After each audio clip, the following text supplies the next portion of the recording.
Siapa di sini yang baru menjalankan iklan di TikTok Ads Manager ataupun sudah lama dan mungkin punya pertanyaan tentang ini ya, seberapa penting targeting di TikTok Ads Manager?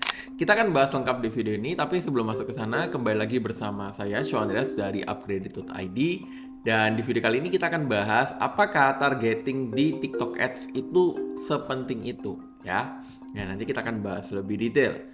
Ya, tapi langsung aja masuk ke layar laptop saya, teman-teman, biar lebih enak belajarnya. Jadi nanti akan ada beberapa hal yang kita sensor, teman-teman, ya.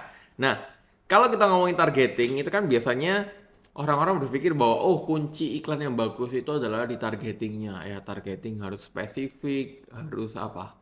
Laser targeting, super precise targeting, macam-macam, ya. Nah, kalau di TikTok itu apakah sepenting itu targeting? Jadi, saya akan coba buat satu campaign ya. Misalkan kita buat campaign yang sales saja.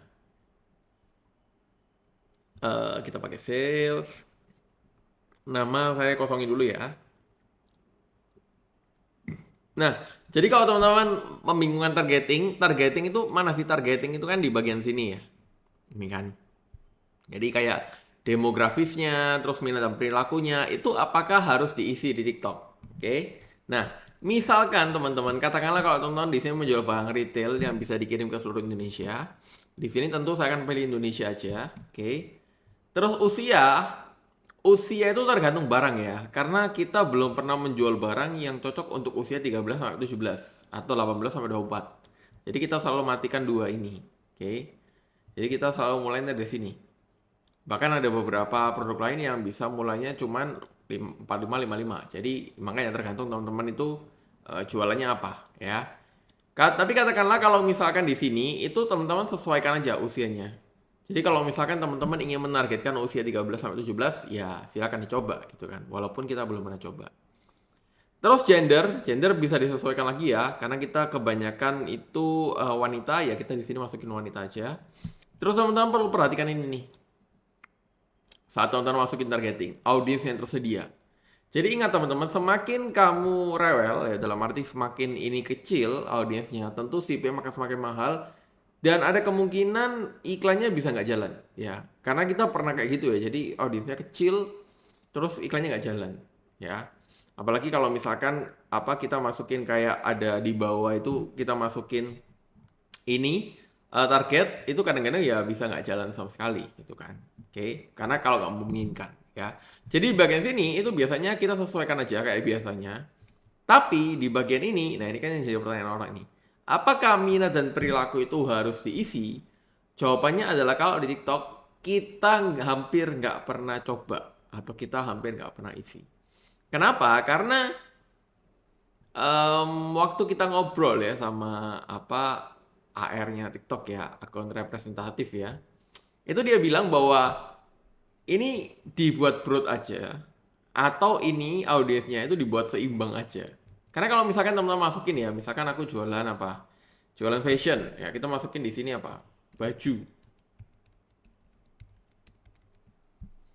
baju gamis misalkan. Nah ini kan jadi audiensnya kecil nih. Sebenarnya 1 juta itu kalau di Meta sih nggak terlalu kecil ya, tapi di sini menurut dia ini terlalu sempit.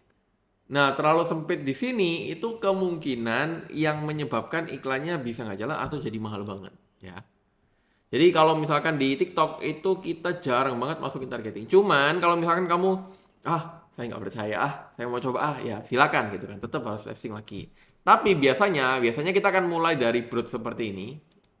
Oke, nanti setelah iklannya berjalan itu kita bisa baca kok analitiknya. Apa kayak interest mana yang ngasilin ya. Nanti saya kasih contoh.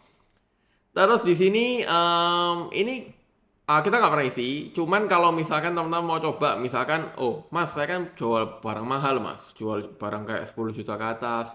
Saya mau nargetin orang-orang yang ini mas, apa memang bener-bener menengah ke atas. Ya udah bisa dicoba. Misalkan kita masukin iOS, terus di sini kita masukin harga perangkat ya.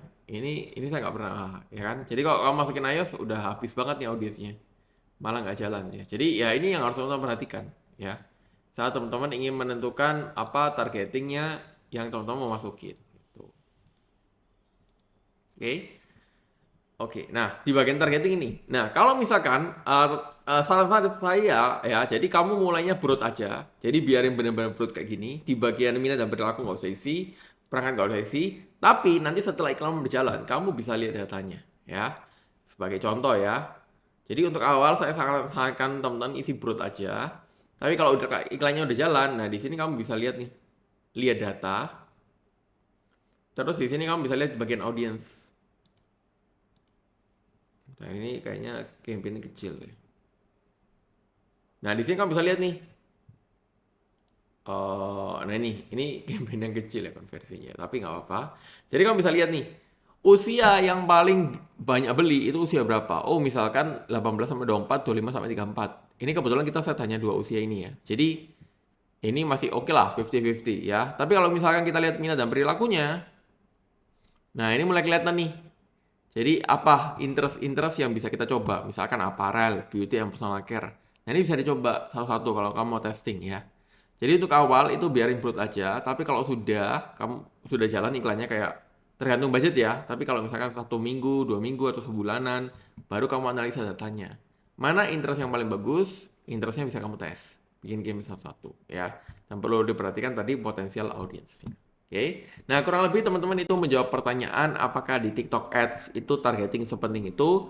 Jawabannya adalah kembali lagi kalau untuk awal kita akan broad, tapi kalau nanti udah bagus atau kurang bagus hasilnya kamu bisa analisa datanya dari yang ada di level campaign tadi. Itu aja di video ini, semoga mau menjawab buat teman-teman yang punya pertanyaan yang sama. Seperti biasa, silakan tulis komen teman-teman kalau misalkan ada pertanyaan lanjutan, plus subscribe channel ini dan aktifkan loncengnya untuk dapatkan informasi terbaru seputar digital marketing, digital teknologi, dan digital automation untuk tingkatkan omset bisnis kamu. Itu aja di video ini, sampai jumpa di video yang lain.